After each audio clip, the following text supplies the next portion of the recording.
이번 주간 묵상하시면서 사도행전 13장 통해서 유대인 지도자들과 그리고 비시디아 안디옥 주변에서 헬라어 한마디 가르쳐 드릴게요. 한번 따라해 보실래요? 수보메나이. 네, 수보메나이. 하나님을 경외하는 사람들이라는 뜻입니다. 이방인들, 헬라인이나 로마인이지만 유대교, 유대주의의 하나님이 진짜 하나님인 것 같다. 그래가지고 뒤에서 기웃하면서 토요일날 안식일마다 회당에 와서 뒤에 쭈그리고 앉아서 율법을 듣던 사람들, 그 사람들을 가리킵니다. 사도행전에 많이 나오죠. 그 사람들, 이방인들은, 유대인 지도자들은 시기가 충만해서 바울과 그 선교팀 일행을 어떻게든 해코지 하는가 하는데, 이 이방인 하나님 경외자들은 예수의 십자가와 부활의 복음을 듣고 기쁨이 충만해서, 이쪽은 알 거 다 아는데 시기가 충만해서, 이쪽은 뒤에 쭈그리고 앉아서 들을 거 다 못 들었는데 기쁨이 충만해서 제자가 되는 사람들에 대해서 사도행전 13장에 있는 것을 우리가 묵상을 했습니다. 자기네들은 선민이라고 하면서 그것을 마치 특권인 것처럼 착각하고 사니까 결정적인 때가 되니까 기쁨이 충만하지 않고 시기가 충만해서 사도 일행, 선교사 일행을 핍박하는데, 이쪽은 구약도 받지 못했는데 하나님의 은혜를 알아서, 그리고 난생 처음 듣는 예수 이야기가 뭐가 그리 좋아서, 그래서 성령께서 역사하시는 거죠. 그래서 시기 대신에 기쁨이 충만해서 그렇게 사도들 보고 또 오라고 그 얘기 좀 해달라고, 옛날부터 들었던 그 얘기도 아니고 생전 처음 듣는 그 얘기 좀 또 해달라고. 그게 설명이 안 되지만 이렇게 특권에 젖어서 사는 사람들하고 대비되는 은혜에 젖어서 사는 사람들의 모습을 그대로 우리에게 보여주었습니다. 묵상을 하면서 얼마나 감사하고, 한편으로는 저도 이제 꽤 예수 믿은 지 오래됐는데 내가 과연 크리스천이라고, 더구나 목사라고 특권에 젖어서 사느냐, 아니면 억만죄악 가운데서 뒹굴 수밖에 없다 하는 알 수도 없는 그 얘기를 살다 보니까 나도 이미 그 안에 들어가서 살고 있는 자신을 발견하면서 그래도 목숨 부지하니, 아니 캐나다까지 와서 이렇게 사는 거, 아니 날마다 주의 말씀을 전할 수 있는 이것을 주신 것을 보니 이게 은혜다. 내 가정이 하나님께 드림이 되고 내 교회가 하나님께 드림이 되고, 다음 주에는 또 우리 한국의 기독교로서, 캐나다 장로교회 일원으로서 나가서 성경, 왜 너희들이 전하여준 복음을 왜 그렇게 왜곡시켜? 너희들이 목숨 바쳐가지고 그 사람, 게일 이 사람들 와서 얼마나 일찍 젊은 나이에 죽었어. 나 유학 나오기 전 그 나이에 죽었어. 그 사람들이 예수 믿으라 그래가지고 우리가 예수 믿어가지고 여기까지 와서 예수 믿는데 무슨 얘기하는 거예요 지금? 이 얘기를 하게 하시는 것이 얼마나 은혜냐 하는 부분들을 깨닫고 무한 감격을 하지 않을 수가 없었던 것이죠. 지금 마태복음 쭉 나가고 있는데 13절 오늘 본문에 보니까 이때에 그랬습니다. 그때 1절은 지난주 설명드렸으니까 우리 교회 홈페이지에 찾아보시고요. 이때, 그러니까 벌써 이제 이게 대비되면서 또 비교되면서 이해하실 수가 있겠죠. 앞에서 이때 언제입니까?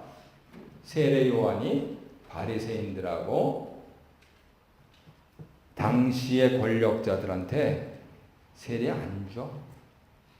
요즘 이런 목사 있으면 나와보라고 해요. 세례 받겠다 그러는데 세례 안 줘. 이렇게 했다가는 그 교회 망하겠죠. 근데 예수의 나라는, 예수의 운동은 이렇게 시작했어요. 더구나 예수께서 그러신 게 아니고 예수를 준비해주는 세례요한 차원에서, 그러니까 미리 준비부터 팍팍 제대로 깔아놓은 겁니다. 세례 안 줘 그랬습니다. 거기에 그 이유를 1번에다가 그렇게 적어놨습니다. 바리새인들하고 사두개인들하고 왜 세례 받으려고 그랬어요? 부족한 게 뭐가 있어요? 나는 선민이고 나는 율법을 가지고 있었고 더구나 로마 식민지 체제하에서 백성들이, 민중들이 나만 바라보고 있는데 이럴 때 우리는 어떻게 살아야 되느냐 하면서 라비어 하면서 나한테 찾아오는데 뭐가 부족해서 세례를 받으러 왔어요? 바로 그 점을 예수의 길을 준비하는 세례 요한이 분명하게 적시한 거죠. 그것을 간단하게 성도님들 기억하시기 좋게 죄책감이라고 표현을 했습니다. 순전히 개인적으로 생각해. 순전히 특권으로 생각해. 이거를 하나님 나라는 고사하고 공동체 차원에서 생각하지도 않을 뿐더러 이것을 은혜로 생각하지도 않고 그것이 마치 당연한 양 그렇게 생각해요.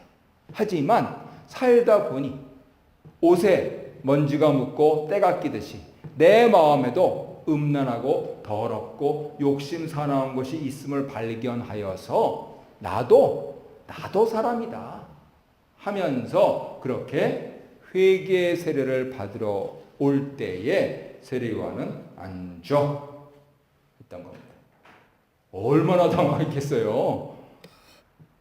성지순례 비디오 다들 보셔서 아시겠지만은 우리처럼 여기서 뭐 잠깐 무릎 꿇고 이렇게 해서 뭐 이렇게 물 찍는 거 아니에요. 요단강에서 다 이제 벗고 그리고 이제 채비를 다 채비해가지고 물 속으로 들어갔는데 물 가운데 있던 세례요한이 안 줘. 아니 이거는 갈 수도 없고 안 갈 수도 없고 뒤에 사람들이 있고 더구나 체면이 얼마나 중요한 사람들인데 아니 그러려면은 진작 안 준다 그러지 내가 들어오지도 않았지.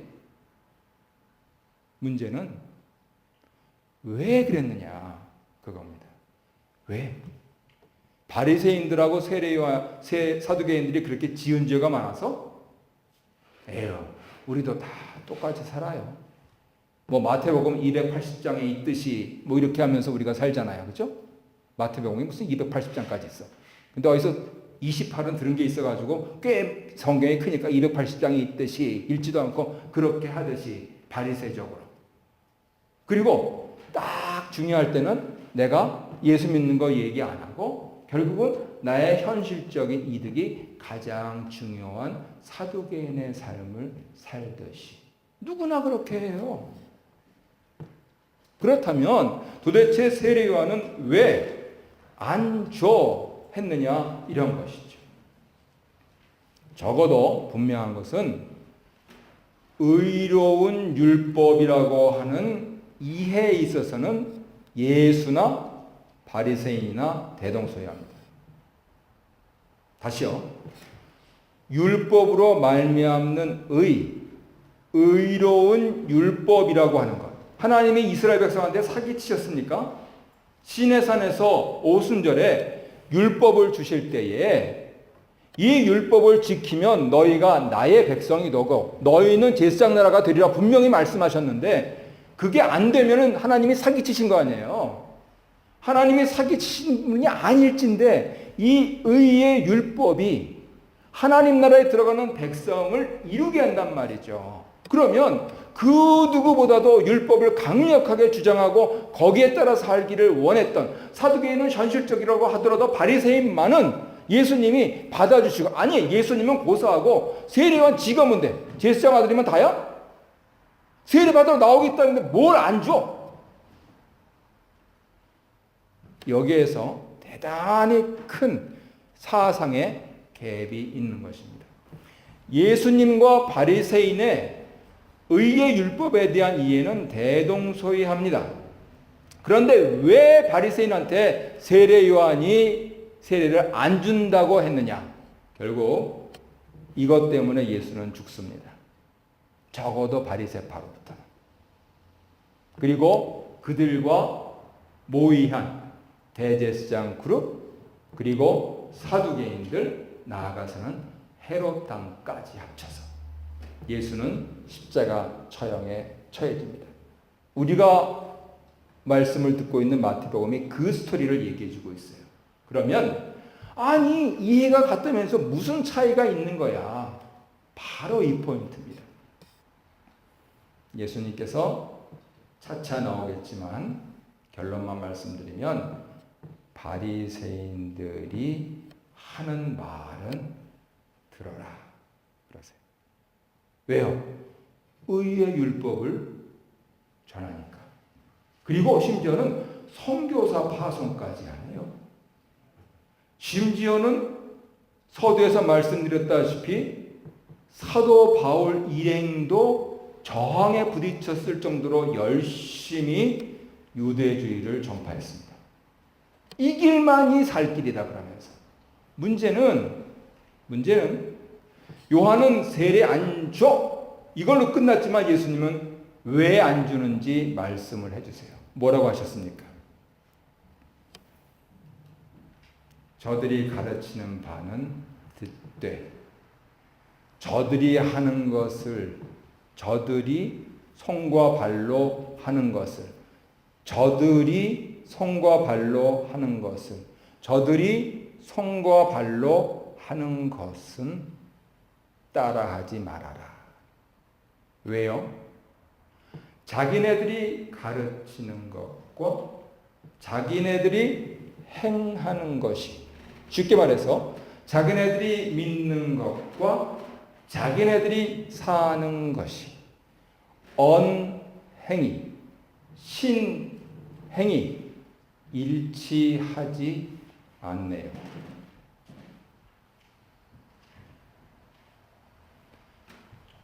예수의 하나님 나라는 의외로 간단합니다. 믿은 대로 사는 겁니다. 말하는 대로 사는 겁니다. 그러면 이제 우리는 오늘 예배 드린 다음 저기 신교실 가서부터 다 묵묵무답이겠죠. 그죠? 서로 사랑합시다. 사랑 못해. 가만히 있는 게 절반이라도 가지. 우리 교회가 조용한 교회는 그래서 그런 건가요? 다른 교회 가니까 시끄럽던데. 뭐 그냥 부엌에서부터 그냥 셜라셜라 하면서 그냥 뭐 가끔은 그렇게 지는 소리도 하고 재밌어요. 다른 교회 가면. 이 교회는 재미가 없어요. 절반이라도 가려고 그러나요? 포인트는 말하는 대로 살라는 겁니다. 사람이 그게 쉽지가 않아요. 왜요? 그래서 예수님께서 비유를 통해서 무리한테 툭 던지시고 제자들한테 열심히 설명해 주십니다. 그게 마태복음 말씀이에요. 근데 포인트는 뭐냐면 여기서부터 나오는데 결국은 돌 같은 내 마음, 돌 같았던 제자들 마음, 돌 중에서도 이거는 화강암 같은 사도 바울 마음, 그거를 깨 부수시려고 그러시는 거예요. 그 중에서 강자들의 그룹이 누구냐? 단연 바리새인이죠. 우리는 율법을 가졌다. 개신교식으로 얘기하면 우리는 천주교인들하고도 비교되는 복음을 안다. 알면 뭐래? 그렇게 안 사는 거. 왜 그렇게 안 살아? 돌같이 굳은 마음 때문에. 그래서 지난주도 말씀드렸다시피 세례요한이 세례를 베풀 때 주일날 와가지고 까무라친 척하고 월요일날 나가가지고 다시 그냥 툴툴 털고 제멋대로 살지 말고, 그렇게 하지 말고 좀 다르게 보시라고. 말을 차라리 하지 마. 그럼 반이라도 가. 차라리 거기서 50% 이하로 행동이라도 좀 해봐 하는 그 말씀을 끝내 속에 담아두지 못하고 하셔서 예수님은 십자가에 처형되신 겁니다. 그러면 예수님이 갑자기 하늘에서 뚝 떨어져 가지고 그렇게 하셨냐? 아니에요. 두 번째 대지, 나사렛 예수의 가르침과 행함에서 에스겔 1장과 2장의 근거에서 다시 소개를 해드리겠지만, 이 첫 번째 대지 역시 예수님께서 에스겔 11장 19절의 근거에서 세례 요한의 전통을 그대로 받아서 그대로 쭉 마태복음 26장까지 끌고 가십니다. 하나님은 돌같이 굳은 마음을 깨시겠다. 그래서 아주 부드러운 마음을 주시겠다. 그게 뭐냐? 그게 의라는 거예요. 그게 righteousness. 그게 의라는 거예요. 그러면 우리가 쉽게 이해하시기 위해서, 물론 뭐 여러 가지 개별적으로 다 유전 구조가 다르고 얼굴도 다르고 해가지고 그렇지만 우리가 탁 보면 알잖아요. 저분은 좀 무서워 보인다. 저분은 좀 만만해 보인다. 저분은 좀 부드러워 보인다. 그렇게 인상을 알잖아요. 우리 크리스천들은 어떻게 돼야 될까요? 제가 얼굴이 크니까 묘사를 해보겠습니다. 제가 이제 이번 주일날 가서 이렇게 하고 있을 거예요. 이렇게 하고. 거기다 또 다리까지 이렇게 떨고. 아니면은, 와, 이 빵빠레까지 올려주시네요. 예. 그리고 사실 저는 그렇게 부드러운 목소리는 못 돼요. 집사람이 늘 그것 때문에 타박을 하는데, 부드럽게 하시는 것. 결국은 마음의 문제죠. 나이 40 넘어서부터는 내가 책임져야 되는 문제고, 결국은 내 가족이 알아요. 내가 부드러운 사람인가 아니면 내가 굳은 사람인가 하는 부분들이죠. 그런데 구약은 물론이고 신약까지도 예수님께서 추구하시는 것이 이 말랑말랑한 마음, 에스겔 11장 19절에 있는 이 부드러운 마음, 그거를 추구하신다 그럽니다. 왜요? 사람들한테 잘 보이려고? 사고가 나서 얼굴이 상했어요. 그러면 사람들한테 못 보입니까, 그게? 중요한 포인트는 바리새인들은 사람들한테 보이려고 자기네들이 가르치는 것과 다르게 행동했지만, 우리 예수님 결코 잘생기지 못했던 것 같아요. 우리 예수님은 하나님 앞에 보이려고 before God, 꼬람내어 하나님 앞에 보이려고 가장 우선순위를 거기에 두셨다는 겁니다. 그래서 내가 말랑말랑한 마음, 하나님께서 말씀만 하시면 나는 말은 안 해도 바로 접수해서 그대로 살아요. 그래서 우리가 예수를 따르는 거예요. 예수를 안 믿는 사람도 교회는 싫어도 예수는 좋다고 얘기하는 게 바로 거기에 있는 겁니다. 문제는 여전히 돌같이 굳은 마음이 있기 때문에 우리는 세면을 생각하고요. 욕심을 못 버리고, 그리고 예수를 영접을 못해요. 하나님 좀 적당히 하셔. 내가 주일날 나와주잖아. 내가 헌금하잖아, 헌금. 적당히 좀 하셔. 많은 오늘날의 교인들이 그럴지도 모릅니다. 이 부분은 건드리지 말라니까. 아니에요. 그 부분을 건드리려고 하나님께서 오늘도 예배당에 나오게 하시고, 오늘도 말씀 주시고, 계속해서 나를 괴롭게 하십니다. 누구로 인해서요? 예수로 인해서. 여러분, 예수 안고 그렇게 육신적으로는 별로 좋은 거 아니에요. 차라리 몰랐으면 내 멋대로 살다가 폼나게 죽지. 어떻게 하다가 예수를 알아서 내가 왜 이러냐고. 바리새인들이 결국 그래서 예수를 죽여버렸잖아요. 죽일 이유가 하도 없는 거 알아요. 그런데 죽여버리잖아요. 사람 괴롭게 하니까. 그거를요, 역시 바리새파였던 사도 바울이 예수를 만나고 나서 로마서 9장 33절에서 이렇게 씁니다. 제가 세 번역으로 읽어드릴게요. 그러면 우리가 무엇이라고 말해야 하겠습니까? 의를 추구하지 않은 이방 사람들이 의를 얻었습니다. 그것은 믿음에서 난 의입니다. 비시디 안디옥의 그 하나님을 경외하는 사람들처럼요. 그런데 이스라엘은 의의 율법을 추구했지만 그 율법에 이르지 못했습니다. 어찌해서 그렇게 되었습니까? 그들은 믿음에 근거하여 의에 이르려고 한 것이 아니라 행위에 근거하여 의에 이르려고 했기 때문입니다. 그러니까 사도 바울이 등에 유대인 지도자들이 무지무지하게 시기를 느끼는 겁니다. 왜요? 우리 거 다 뺏어가네 그러면서. 그들은 걸림돌에 걸려 넘어진 것입니다. 그것은 성경에 기록한 바와 같습니다. 보아라, 내가 시온에 부딪히는 돌과 걸려 넘어지게 하는 바위를 둔다. 그러나 그를 믿는 사람은 부끄러움을 당하지 않을 것이다. 여기서 사도 바울이 말씀하는 것은 이 돌같이 굳었던 내 마음을 누가 깨뜨리셨어요? 예수가 깨뜨리셨어요. 그러니까 그 돌은 나보다 더 센 돌이에요. 걸림돌이에요. 시온의 돌이에요. 그래서 교회 이름 중에서 무슨 산돌교회니 흰돌교회니 그래서 교회 이름을 그렇게 붙이는 거예요.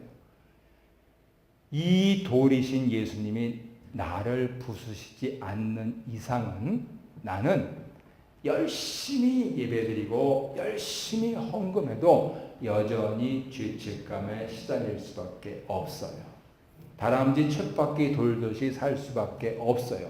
문제는 그 죄책감이 나의 죄책감인 이상 나 역시 바리새인일 수밖에 없어요. 예수께서 내 마음을 부수시고 내 마음이 하나님 앞에서 말랑말랑해져 가지고 이리 끌려가도 감사합니다. 저리 가도 감사합니다. 모든 것이 하나님의 은혜요. 결국은 이리 살다가 하나님 나라 갈 텐데 뭘 그렇게 더 다고다고 더 많이 더 높이 뭐를 찾겠다고. 그런데 신기한 것은 그것을 내려놓으니 내가 예수의 돌에 부딪혀 깨어져 완전히 산산조각 나 보니 하나님께서 오는 세상에서의 구원은 물론이요, 지금 사는 세상에서의 나의 삶도 당연하고 내 자녀의 삶도 당연하고 내 자녀의 자녀의 삶도 당연하고 우리 교회의 삶도 당연하고 하는 그것을 보여주니 여러분 예수 좀 믿읍시다 라고 우리 조상들이 그렇게 어려운 가운데 믿으면서도 자신들의 간증을 얘기를 했던 거예요. 그랬더니 요즘에는 그 간증 그것만 또 껍질처럼 딱 빼가지고 지금 온누리교회는 아주 난처하죠.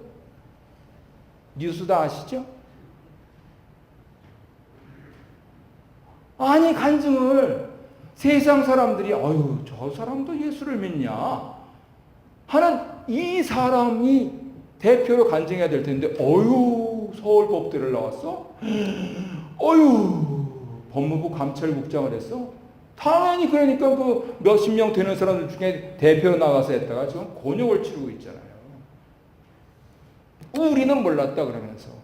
아니 교회가 간증을 해놓고 우리는 몰랐다니 뭐 어떻게 해요? 이거를 확 바꿔야죠.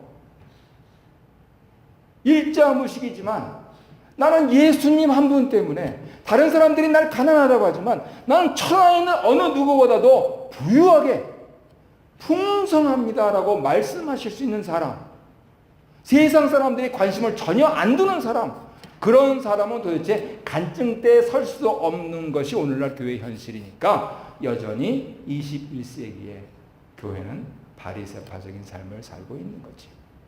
심지어는 간증까지 하면서 참 마음이 아파요. 어떻게 해서 교회가 이렇게까지 됐는가. 그러니까 결국은 회개라고 하는 것, 사도 요한이 왜 거절했느냐? 죄책감으로 나오지 마. 아직까지도 아직까지도 네가 가운데 있어가지고 나 중심으로 그렇게 살려고 한다면 더 나가서 더 깨지고 오라고. 이제는 내가 두 손 두 발 들고 예수밖에는 없다라고 하는 그 어떠한 상황이든지 나는 이 이름으로만 살겠다 하는 사람들은 와서 세례를 받으라 했던 것이 진정한 의미였던 것이죠.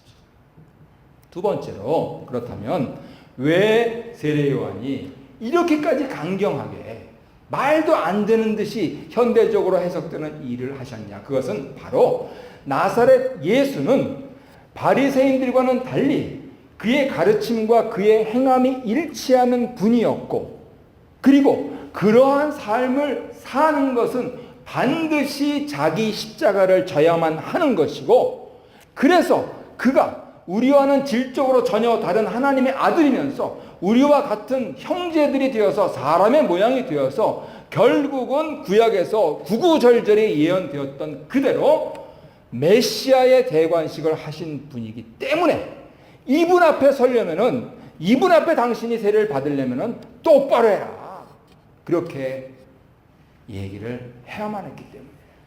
그래서 오늘 우리가 읽은 본문, 세례 요한이 그렇게 말도 안 되는 일을 했을 때에 예수님은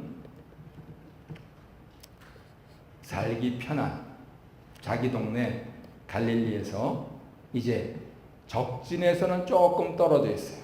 그렇지만 그 후방인 요단 강가로 나와서 성령과 불로 세례를 주실 분이 자기를 준비하는 세례 요한의 물 세례를 받으려고 하세요. 그래서 결과적으로 예수님께서 받으신 세례는 우리가 받은 세례와 다릅니다. 물 세례 다 똑같지 않냐? 우리도 물 세례 받았는데. 예. 예수께서 이 세례를 받으셔서 하나님의 아들로서 이 세상을 사셨기 때문에 우리처럼 우리도 그것에 근거해서 사도들이 전한 세례를 받고 여기까지 오고 있는데, 예수의 이 마태복음 3장 13절로 17절에 있는 이 세례는 전적으로 다른 세례입니다. 그래서 주보에 그 제목을 뭐라고 달았습니까? 피세례라고 달았습니다. 성경적인 근거가 있습니까? 예, 있습니다. 요한일서 5장을 찾아보시면 돼요. 물과 성령과 피가 증거하신다, 그겁니다. 그 부분들에 대해서만 간략하게 설명드리고 오늘 말씀을 마치도록 하겠습니다. 세례 요한이 이 예수의 세례, 이 캐릭터 때문에 결국은 바리새파의 세례를 거부한 것이 사실이라면, 우리가 이제부터 생각하고 지켜야 할 그 스탠다드, 그 기준점은 분명히 달라져야 됩니다. 특히 우리 개신교, 우리 교회도 거기에 이제 좀 선두적으로 그렇게 했습니다만, 종교개혁의 후예들은 흔히들 어떻게 생각하느냐, 이해는 못 하시는데 용어는 다 아실 거예요. 율법이냐 복음이냐. 그래서 아주 가깝게는 천주교식의 율법이냐 개신교식의 복음이냐, 조금 멀게는 저 유대주의식의 율법이냐 기독교식의 복음이냐, 조금 더 나가면은 세상적인 율법이냐 교회의 복음이냐, 이런 식으로 자꾸만 이분법을 해요. 그런데 장황하게 첫 번째에서도 말씀드렸다시피 우리 역시 바리새파로 사두개파로 제대로 주님 앞에서 살아들이지 못하는 그런 부분들을 고백적으로 얘기한다면 분명하게 갈라야 될 것은 뭐냐? 예수냐 아니냐, 이겁니다. 모든 것의 기준은 그겁니다. 마태도 그렇고 바울도 그렇고 예수요 아니요. 이 아닌 거에 뭐가 들어갈까요?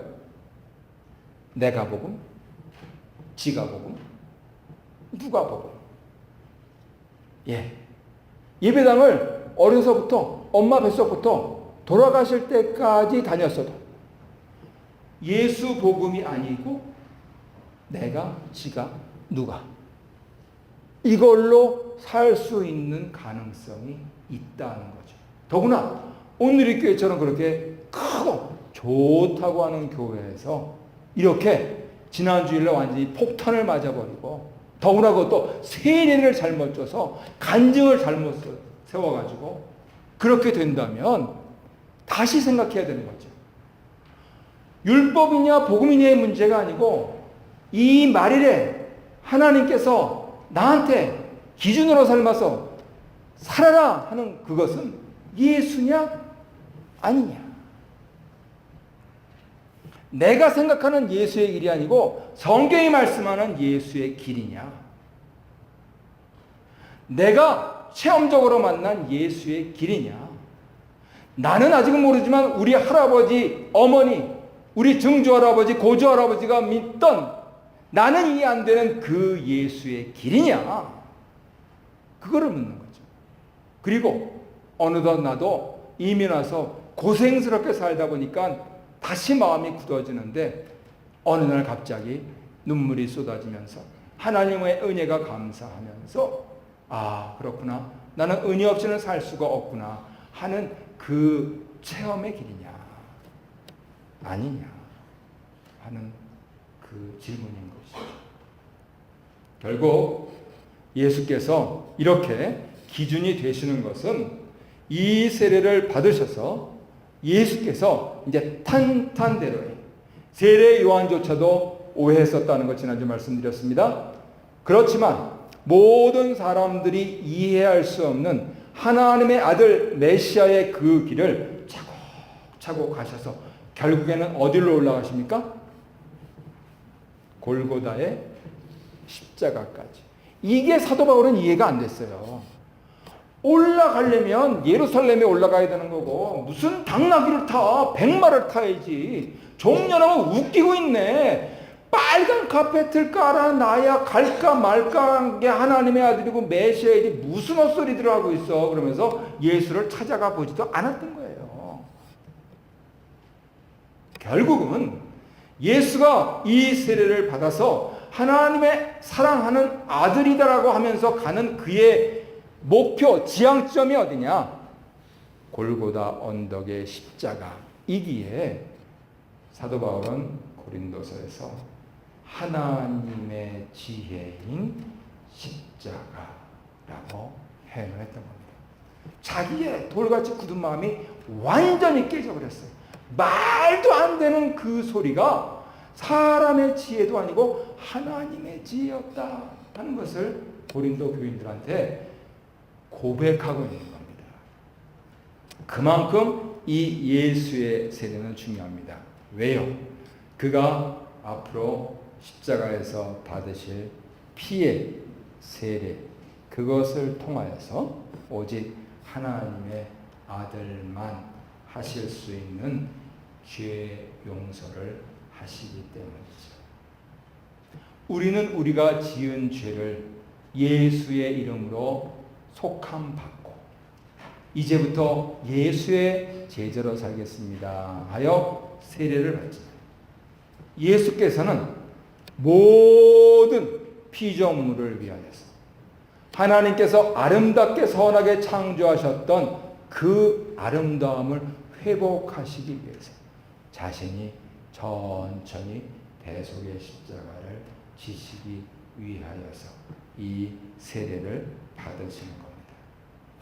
쭉정이 같은 인생들은 모두 불에 태워져 없어질 것이지만, 예수, 이 사랑의 불은 누구든지 그에게 오는 사람들마다, 그리고 그가 두들려서 그의 마음의 문을 여는 사람들마다 모두 정금같이 연단하여서 희게 무엇보다도 순전하게 그렇게 만들어 주시는 사랑의 불이시죠.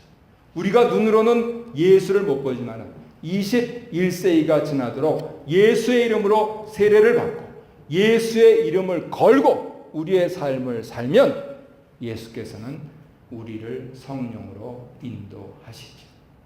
그래서 모든 것이 형통하게 됩니다. 무엇보다도 죄로부터 자유하게 되고요. 그리고 죽음이라고 하는 죄의 결과, 그것을 방자하게 사용하면서 우리를 옥죄어 오는 이 세상의 모든 것으로부터 방어를 해주시죠. 그래서 결국 예수님 믿는 사람들은 마지막에 가면 알아요.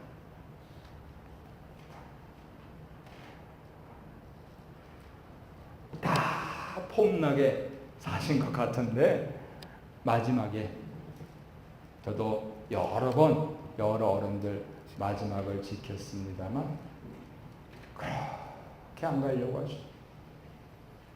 그 병 그 오래인데 이제는 좀 가시지. 그런데 너무 쉽게 가세요. 너무 아름답게 가시고 예수 때문에 그렇습니다.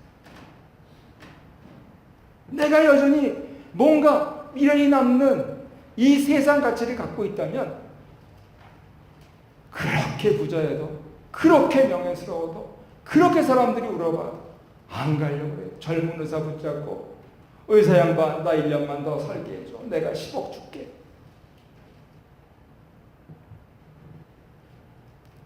(80년) 존경했던 거 그 한마디로 다 사라져버리죠.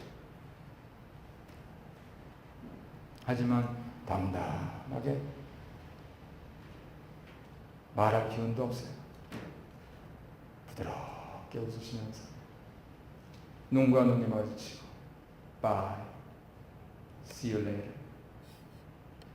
천천히 내가 이제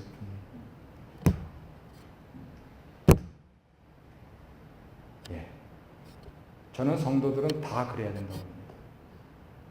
예수께서 계시기 때문이죠. 그래서 그 부분들을 우리가 연습을 하면서 오늘을 살면 이 죽음의 공포에서 자유로워질 수가 있어요. 우리가 부모로부터 받은 이 육신을 살 때 죄의 공포로부터 자유롭다 하는 것은 죽음의 공포로부터 자유로운 걸로 대치시켜서 훈련하시면 좋습니다. 아이고 그냥 독감에 걸려가지고 그냥 아주 몸이 죽을 지경이에요. 아이고 죽겠다 얘들아 나 좀 살려라. 그렇게 하는 게 아니고 아이고 갖고 왔나 보네.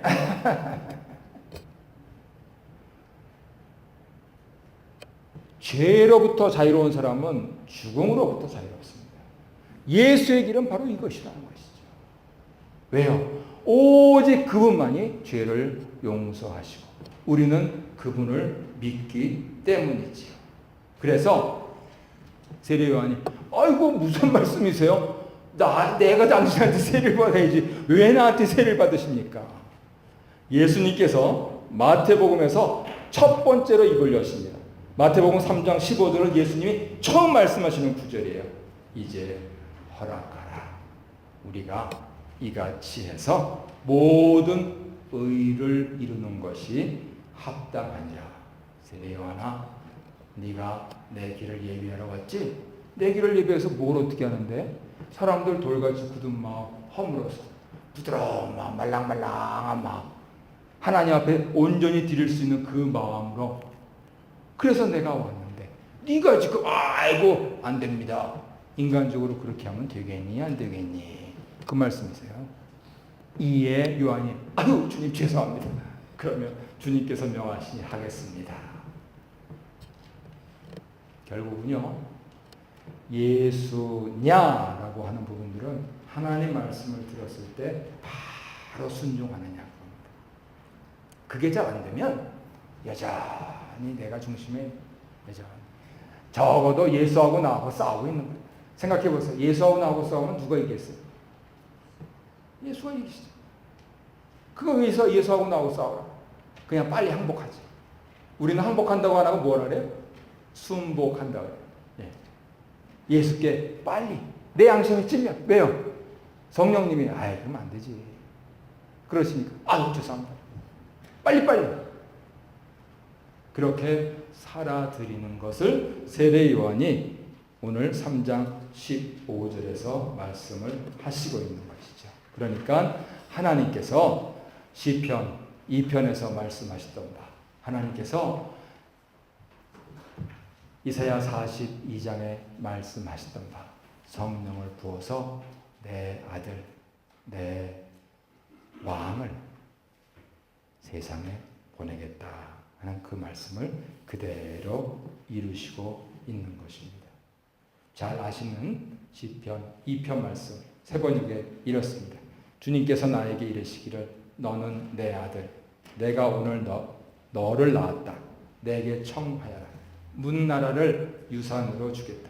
땅 이 끝에서 저 끝까지 너의 소유가 되게 하겠다. 네가 그들을 철퇴로 부수며 질그릇 부수듯이 부술 것이다. 다음 주에는 어떤 말씀 들으실 것 같아요? 당연히 마태복음 4장이겠죠? 1절부터 무슨 얘기가 나옵니까? 시험 받으신 얘기가 나와요. 마귀가 예수를 어떻게 시험합니까? 꿇어. 눈에 보이는 거 다 줄게. 근데 예수님은 3장에서 무슨 말씀을 들으셨습니까? 뭇나라를 주겠다. 하나님 말씀을 믿겠어요? 마귀만을 믿겠어요? 하나님 말씀을 믿는 거죠. 그죠? 당연하죠. 당연하죠. 그러니까 예수냐에 대해서 예스 하면은요, 사는 거 아주 간단합니다. 당연하게 삽니다. 문제는 그렇지 않은 분들이 왜 힘들게 여기고 그러느냐? 아니, 예루살렘 성에 저기 왕관 쓰고 가야 되는데 골고다에 왜 십자가로 가냐고 이해가 안 돼. 이해가 안 돼서 그래요. 영어식으로 표현하면 term이 달라요. term이. 말이 달라요. 하나님의 아들, 하나님 아들. 그러는데 하나님 아들이 십자가에 달리러 왔어. 그래서 피세례 받는 거야. 아니, 이 지금 사는 사람, 이 삶이 왜 이렇게 고달프냐고. 그게 뭐가 고달퍼? 잘만 살고 있구만. term이 달라요.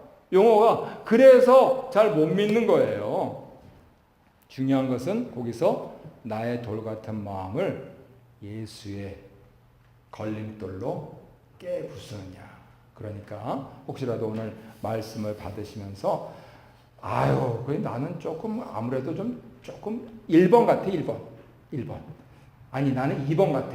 그러시는 분들이 있다면 조용히 이번 주간을 묵상하시면서 주님, 예수께서 나 위에 세례 받으셨으니 내 이 마음 부드러운 마음 되게 해주세요. 내가 어떻게 할지 잘 모르겠습니다.